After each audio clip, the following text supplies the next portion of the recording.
For this episode, it was my original intent to bring you my opinions on a Star Trek game. Star Trek Starfleet Command, to be precise. But then another game caught my eye. As it happens, another space game. Partially because the premise seemed intriguing and the visuals looked great, but mostly because, well, it was on sale. So I thought I'd take advantage of that and look at this game first. And I'm still going to look at Star Trek Starfleet Command, but that'll be later, towards the end of the month. Speaking of which, be sure to stick around after the gameplay this week and I'll share more of my scheduling plans with you. For now, play the intro!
Konnichiwa, minasan.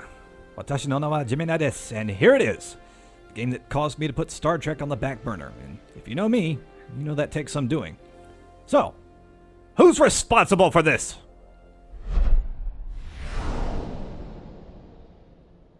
Darkstar 1 was developed by a now-defunct German developer called Ascaron, who, among their game credits, are responsible for a couple of more well-known titles, namely Port Royale and Sacred, as well as their sequels. It was published for the PC by the also now-defunct company CDV Software, who are also responsible for Sacred 2, as well as a game called Divine Divinity, as well as a crapload of war games. On Xbox Live Arcade, it was published by the not-so-defunct company named Calypso Media. Now, games they have under their belt include Port Royale 3, Tropico 4 and 5, and Dungeons 1 and 2. Now, let's address an issue of confusion that I've noticed. Both GOG and Steam list a company called Strategy First as responsible for publishing Darkstar 1. Now, I've looked on their website, and they have the game available for download, as well as another game called Darkstar, which is some kind of an interactive movie from what I can gather. But apart from the title and the sci-fi theme, the games have nothing to do with each other, and as far as I could tell, Strategy First had nothing to do with publishing either game. Confused yet? Join the club. Now let's play this thing. Darkstar 1 is a simulator of both space flight and space combat. You take control of Kayron Jarvis, or to be more accurate, you take control of his ship, the Darkstar 1. A highly advanced and partly organic ship which can upgrade itself by collecting alien artifacts, changing its appearance as it does so.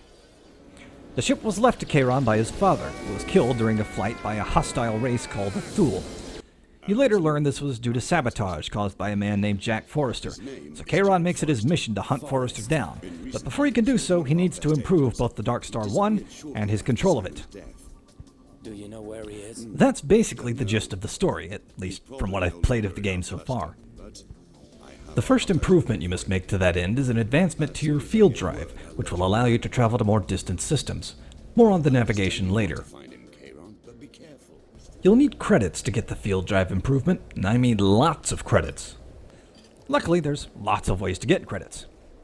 Each system in the game has a trade station, which is a main hub area where you can do one of a number of things. In addition to buying and selling equipment, you can check the terminal to find quests which you can do, but you can only do one quest at a time. Similarly, you can choose to escort a cargo ship on its way to another system to make sure it doesn't get attacked by pirates. Speaking of pirates, you'll get a small bounty each time you destroy one. Then there's trading. You can fill your cargo hold with various types of goods to export them to another system. Depending on which goods you buy and where you choose to sell them, you can make a relatively small profit. However, some systems have goods which are illegal, which you can see by looking at the map. If you manage to make it into a trade station with illegal goods, you can sell them to a smuggler for thousands of credits.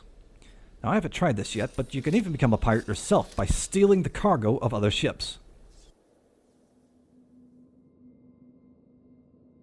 Being a flight/combat simulator, when you're not at the trade stations, everything you do is done in the cockpit of your ship.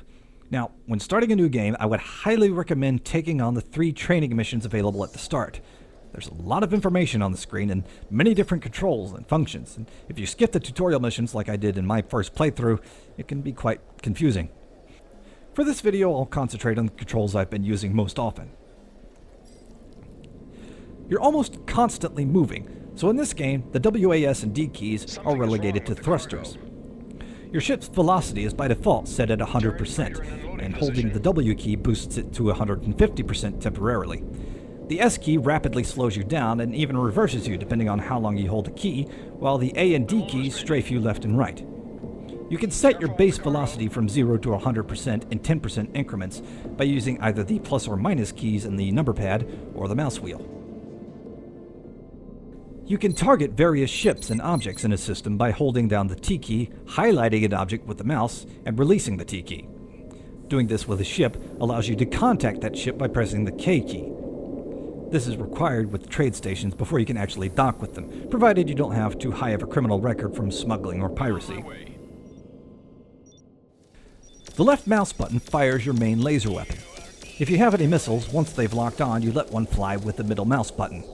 Now, if you have a missile locked on, I would suggest either turning the sounds off or letting the missile go immediately, because there is a constant beeping which gets annoying and does not let up until you either fire the missile or get out of range of the ship you have targeted. The Darkstar 1 is equipped with the Plasma Thrower, which has various effects depending on how many artifacts you've collected, and you activate the Plasma Thrower with the right mouse button. Pressing the N button brings up the navigational map, where you can look at all the systems that you've discovered thus far, check what goods they export, and more importantly, select one within range to make a hyperspace jump to, which you do by exiting the map and pressing H, but you can only jump if you're far enough away from large objects and there's no enemies in the vicinity. The map is just one of a number of things you can select while you're flying through space. They each have a keyboard shortcut, but you can also access them via the mouse by holding down the spacebar and moving the mouse to the option you want while you're in a cockpit. If you're in a station, the spacebar isn't necessary. Music in the game is sparse, usually only playing during cutscenes or when pirates show up. But when it does play, it's excellent. On my laptop, I've got all the graphics settings down to low, but the game still looks great to me. The only time I really notice any texture quality issues is when I'm docking at a trade station and I get really close to the inner airlock. The cutscenes, for the most part, seem to be animated fairly well, while the voice acting... the voice acting... You know, let me just have you listen to this clip from my initial playthrough. I think my reactions here can best sum up how I feel about the voice acting. Thank you for coming so quickly. Your message sounded urgent. I know. I want to tell you something. Yeah? There's new information about Simon's... about your father's death. What? Simon was an outstanding pilot. Do you think that he would just let the Thule shoot him down? Of course not. Well, neither do I. So I started some inquiries. What the hell is with this voice acting? We examined the debris of his ship. And here are the results. Check for yourself. Sabotage. Someone tampered with the weapons system. Dad never had a chance. Why didn't you tell me about that? Because it would have distracted you from your training. you would have wrestled with one question day and night. The same question that has occupied me. Who? Yes. Who was it that was bribed by the Thule? Who sabotaged Simon's ship? Who has your father on his conscience? I'm just having a needed difficult a time name. taking this game seriously with the voice And this acting and the, morning, I and the got it. movements. His name is Jack Forrester. Forrester. In recent years, he was one of our best agents.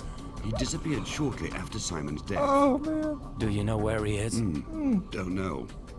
He's probably no longer in our cluster, but I have our contacts looking for him. I'm sorry. As soon as I get word, I'll let you know.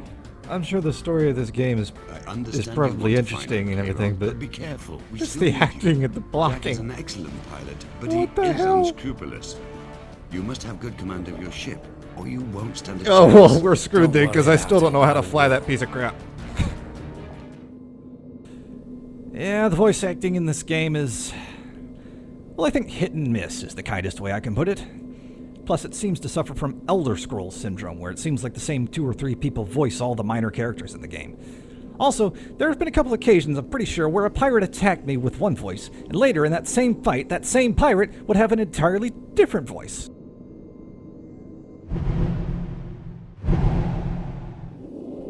While there are a variety of things available to do in the game, there's essentially just one way to do them. Fly to the corresponding system, and maybe shoot some things every now and again. In the 4 hours that I've played this game, that's been pretty much all you do in the game. Everything else is handled through cutscenes. I feel you could just as easily take the story out of the game and still have a complete game, but story or no, it runs the risk of becoming repetitive quickly. As I mentioned in the opening, I got this game on sale at GOG.com for $3. Its normal price there is $10. Same goes for Steam, and by the time this video is up, it'll probably be back to that price. The game is billed as a space simulator, and as a simulator, it does its job adequately. The story, while interesting enough on its own, just gets in the way, really, making it seem like it's trying to be a full-fledged game rather than just a simulator.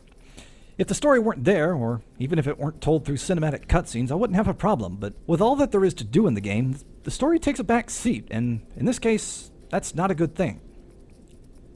Now, if you feel what I've said about the game thus far and the footage of the game is enough to get you interested in Darkstar 1, and you can look past the flaws like the annoying missile notifications and the subpar voice acting, then by all means, go try it. Hope you enjoy it. Let me know how you like it.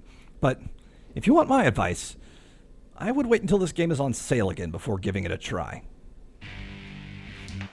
Thanks for watching the show, everyone. Just a couple of scheduling notes before I wrap this thing up. First, the next episode of the show will be the 7th episode. So, to celebrate, I'll be playing and giving my opinions on a point-and-click horror game from the 90s called The Seventh Guest. Now, I am not the world's biggest fan of horror, if I'm totally honest. I mean, I scare like that. Like that. So, but I didn't want to limit the games covered on this show to just stuff I like. I mean, that wouldn't really be fair. So, hopefully, Seventh Guest won't, creep me out too much. After that, something else I'm working on is how to get satisfactory video and audio footage from mobile games. And I think I might have figured out a way to do that. So I'm going to be giving that a test run soon, and if I like what I see, then after the 7th guest episode, I'll be bringing you a mobile game episode. If not, then I've got another game lined up, so no worries there. And then again, last week of the month, I'll be bringing you my opinions on Star Trek Starfleet Command. As always, if you like the show, please leave me a comment, let me know what you think, and let me know what you think about the game on this show, Darkstar 1, if you've played it before. I always want to hear what you guys think. And if you enjoyed the show, please do click the like button and share it with everybody. And as always, click the subscribe button to stay up to date with everything that goes on here at Gemini Does Games. 次回まで私の名は Gemini です。ありがとうございました。さようなら。